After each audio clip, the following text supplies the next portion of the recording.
Sahabat yang dikasihi Kristus, selamat bertemu kembali. Sebelum kita masuk dalam refleksi kita, mari kita bersama-sama minta pimpinan Tuhan. Bapa yang Maha Pengasih, kami datang dan mengucap syukur untuk kesempatan ini, di mana kami boleh membuka hati kami untuk dikuasai oleh firman Tuhan.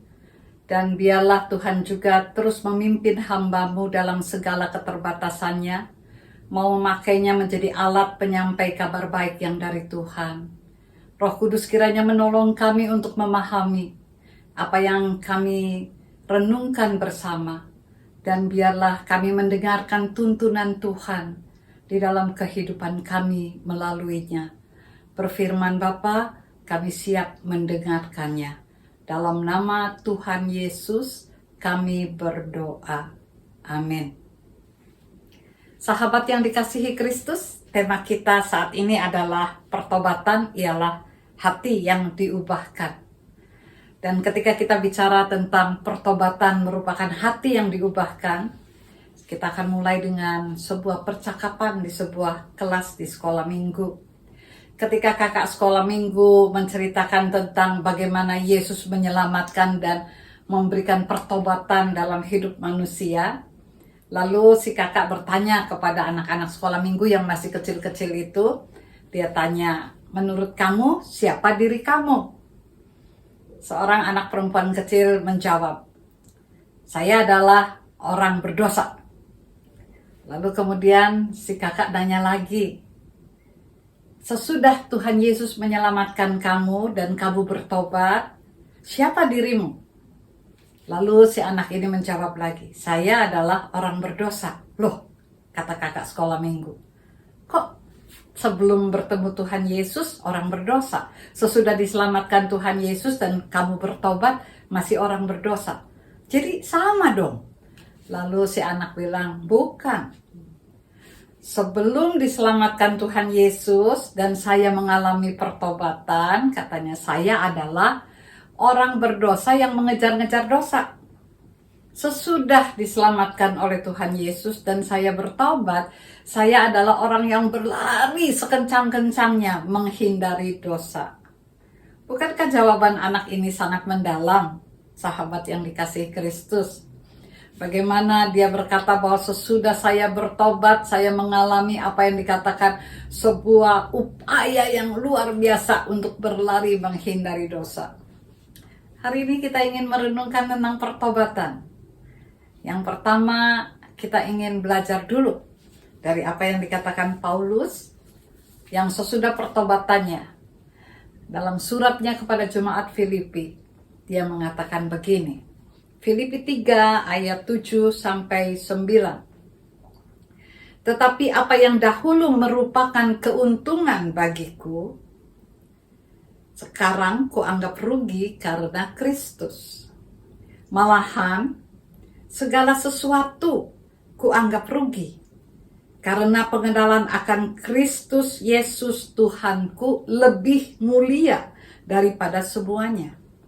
Oleh karena dialah aku telah melepaskan semuanya itu dan menganggapnya sampah, supaya aku memperoleh Kristus dan berada dalam Dia, bukan dengan kebenaranku sendiri karena mentaati hukum Taurat, melainkan dengan kebenaran karena kepercayaan kepada Kristus, yaitu kebenaran yang Allah anugerahkan berdasarkan kepercayaan. Jadi hari ini kita akan mulai dengan pertobatan adalah hati yang berubah. Apa yang dulu kau anggap sebagai keuntungan, sekarang kau anggap rugi sesudah mengenal Kristus. Keuntungan apa dalam hidup kita? Banyak, saudara. Hak istimewa, kenikmatan hidup, kekayaan, keinginan untuk berjabatan. Apa saja jabatannya? Kepala keluarga, jabatan posisi di kantor, jabatan dalam pelayanan, apa saja. Kita juga barangkali menganggap sebuah keuntungan ketika kita mencapai apa yang disebut dengan menikmati semua yang saya inginkan dalam hidup ini. Lalu di tengah-tengah itu kita berkata bersama dengan Paulus, sekarang itu kuanggap rugi, bukan itu. Yang kuanggap keuntungan sekarang adalah mengenal Dia dan seluruh kebenaran yang ada di dalamnya. Maka pertobatan adalah pembalikan hati. Kita berubah 180 derajat.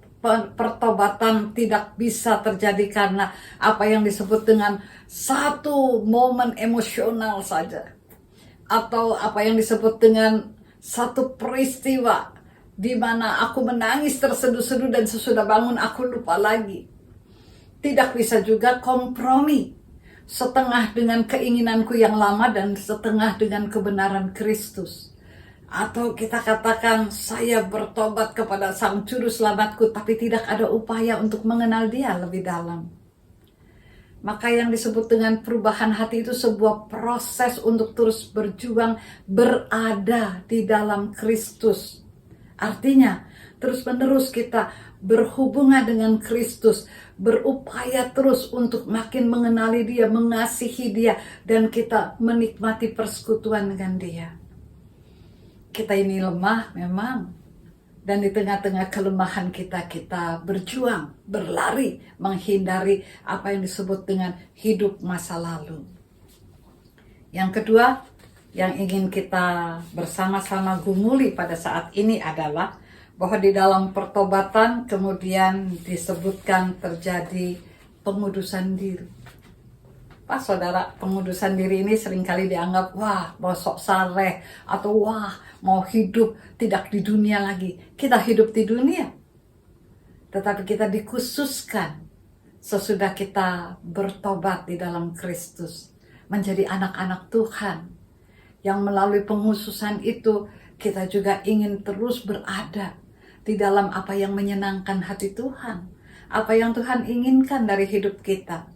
Bukan hanya hati kita, tapi seluruh diri kita ada di dalam sebuah apa yang disebut dengan mewujudkan dari keinginan hati yang diperbaharui sesudah pertobatan. Yang ketiga, saudara-saudara, adalah respon yang konsisten. Jadi sekali lagi, dalam pertobatan dibutuhkan respon terus-menerus yang konsisten. Ada banyak istilah lah untuk mengumpamakannya. Ketika saya sedang membaca firman, saya menjadi orang yang merasa bahwa hidup saya diubah. Tapi sesudah selesai dan menghadapi tantangan-tantangan hidup saya, tiba-tiba saya kembali jadi seperti dulu. Bolak-balik ini melelahkan, saudara. Tapi berjalan terus menuju berada dalam Kristus juga bukan sesuatu yang gampang. Oleh karena itu dengan rendah hati kita memohon supaya kita diberikan apa yang disebut dengan keteguhan hati untuk berproses.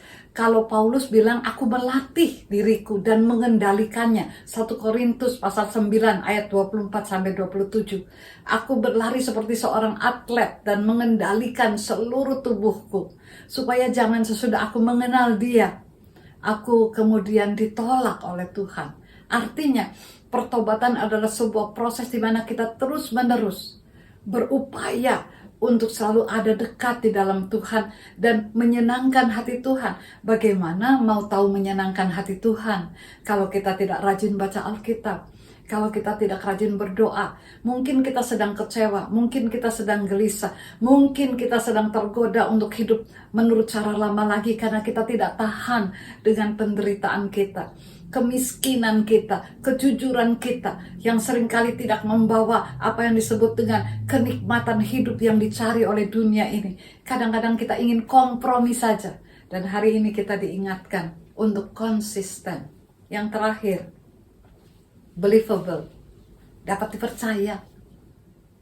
Ketika orang bilang dia sudah bertobat, itu sebuah pertanyaan besar. Dan kita dapat dipercaya oleh orang-orang bahwa kita memang sudah diubahkan hati kita. Bagaimana mulut kita berkata-kata, bagaimana pikiran kita supaya diisi oleh pikiran Kristus. Pada saat kita marah, pada saat kita kelelahan jiwa, pada saat kita terluka batin, pada saat kita mengalami penghinaan, pada saat kita mengalami sakit yang berkepanjangan, pada saat kita letih dan tidak mau lagi berjuang mengendalikan diri kita. Bergantung pada apa yang dikatakan kepercayaan. Diselamatkan karena kita tetap percaya dan terus-menerus menuju kepada apa yang dikatakan hidup yang baru, sebab yang lama itu sampah. Dan di tengah-tengah semua itu, apakah saya dan saudara dipercaya orang lain tentang perubahan hati kita? Beberapa kali atau sering kita terpleset. Kita kadang-kadang tidak bisa mengendalikan diri. Kecemasan menguasai diri kita. Keletihan membuat kita hilaf. Dan di tengah semua itu, di tengah-tengah apa yang terus terjadi, kita selalu dipanggil balik. Supaya pertobatan itu adalah perjalanan terus-menerus mengikuti tracknya Tuhan, jejaknya Tuhan, apa yang diinginkan oleh Tuhan. Menutupnya saya mengambil bagian dari sebuah ungkapan lagu yang sering juga sampai sekarang kita nyanyikan.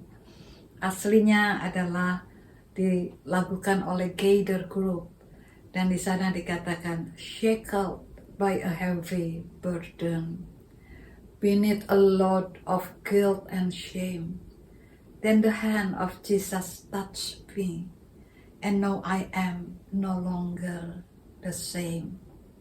I am no longer the same. Walaupun prosesnya panjang, kadang-kadang kita kehilangan daya. Memang bukan karena kekuatan kita, tapi karena terus percaya bahwa Dia merengkuh kita, membebaskan kita dari dosa, dan mengajari kita menjalani hidup sesuai dengan kehendak Tuhan. Kenali Dia, pegangan terus dengan Tuhan, sebab bertobat itu bukan one moment in time, tetapi sebuah proses sepanjang hidup kita. Tuhan memberkati kita. Amin.